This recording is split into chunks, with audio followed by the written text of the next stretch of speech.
Bom, e para falar também sobre esse assunto que gerou tudo isso que está acontecendo, a gente tem aqui o professor André Leist, que foi muito gente boa de vir trocar ideia com a gente também. Muito obrigado, cara, por vir aí trocar essa ideia com a gente. Obrigado a vocês. Queria estar falando com você em circunstâncias mais felizes. Eu também. Pois é. Mas, vamos lá. Esse teu livro aí sobre... Eu Você trouxe trouxe um livro do É, Martin Gilbert. eu trouxe um dos livros mais importantes da história do Holocausto. É uma história dos judeus da Europa, mas assim, antes de mais nada, eu queria dizer que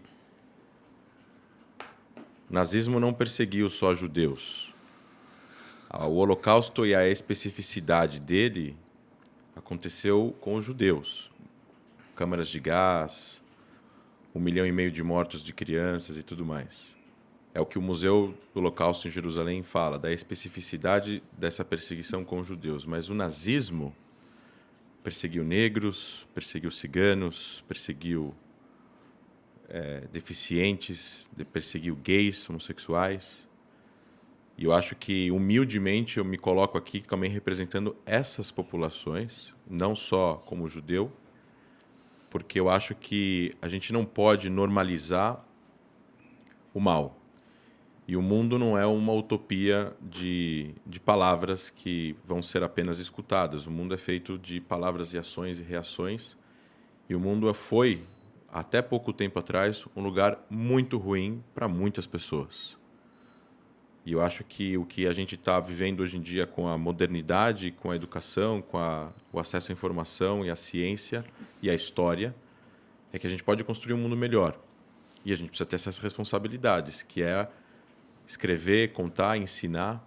E por isso eu trouxe esse livro, é um calhamaço de mais de 1.000 páginas. É um livro que conta a história do Holocausto. Ele é comentado por várias autoridades do assunto. Talvez um dos livros mais importantes.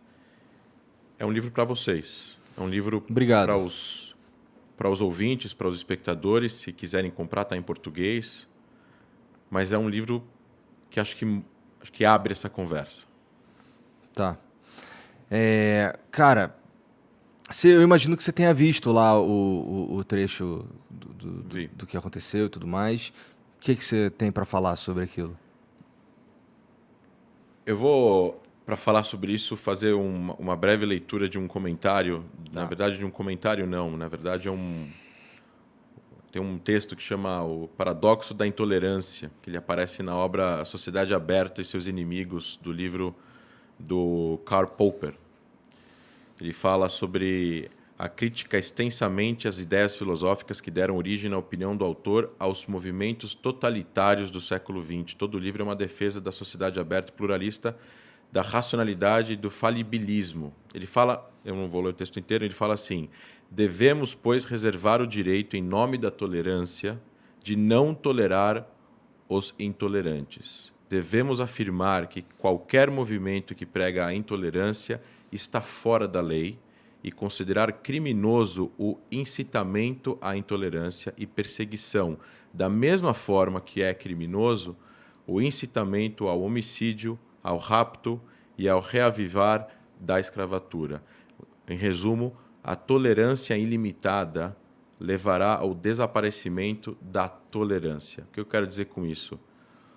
A República de Weimar, que foi o governo alemão antes da subida de Hitler no poder, ele acreditava nessa inclusão de várias ideias e, com isso, o Partido Nazista concorreu democraticamente às eleições na Alemanha e venceu. E o primeiro ato deles foi acabar com toda a sociedade civil alemã, com todas as instituições democráticas e perpetuar o que eles perpetuaram na Segunda Guerra Mundial, com 50 milhões de mortos, com 6 milhões de judeus, com diversos centenas de milhares de várias outras minorias.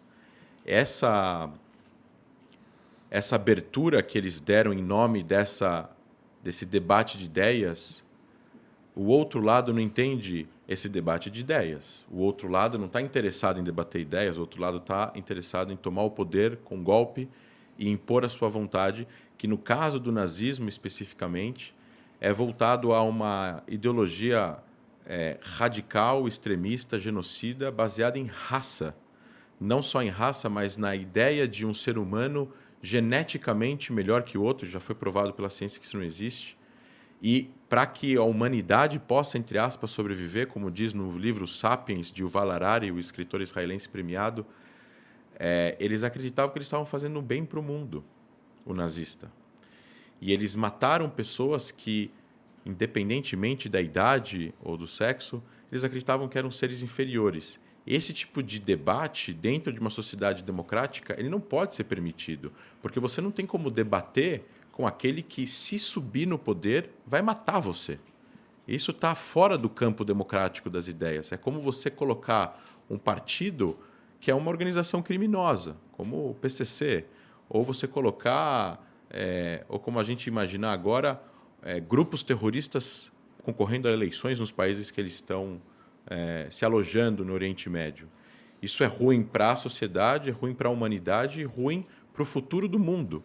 E acho que no mundo que nós vivemos hoje em dia, com a polarização política, com um ano de eleição no Brasil, com crises humanitárias acontecendo pelo mundo, onde a gente está vendo cada vez mais o aumento do radicalismo, do preconceito, e eu acho que a gente não tem que normalizar isso. E não é só sobre o nazismo, né? Quando a gente escuta frases assim em diversos lugares da sociedade que tem uma voz que influenciam pessoas contra gays, contra negros, contra qualquer outra minoria que seja, a gente precisa consertar isso. Precisa haver redenção, precisa haver pedido de desculpas, retratações.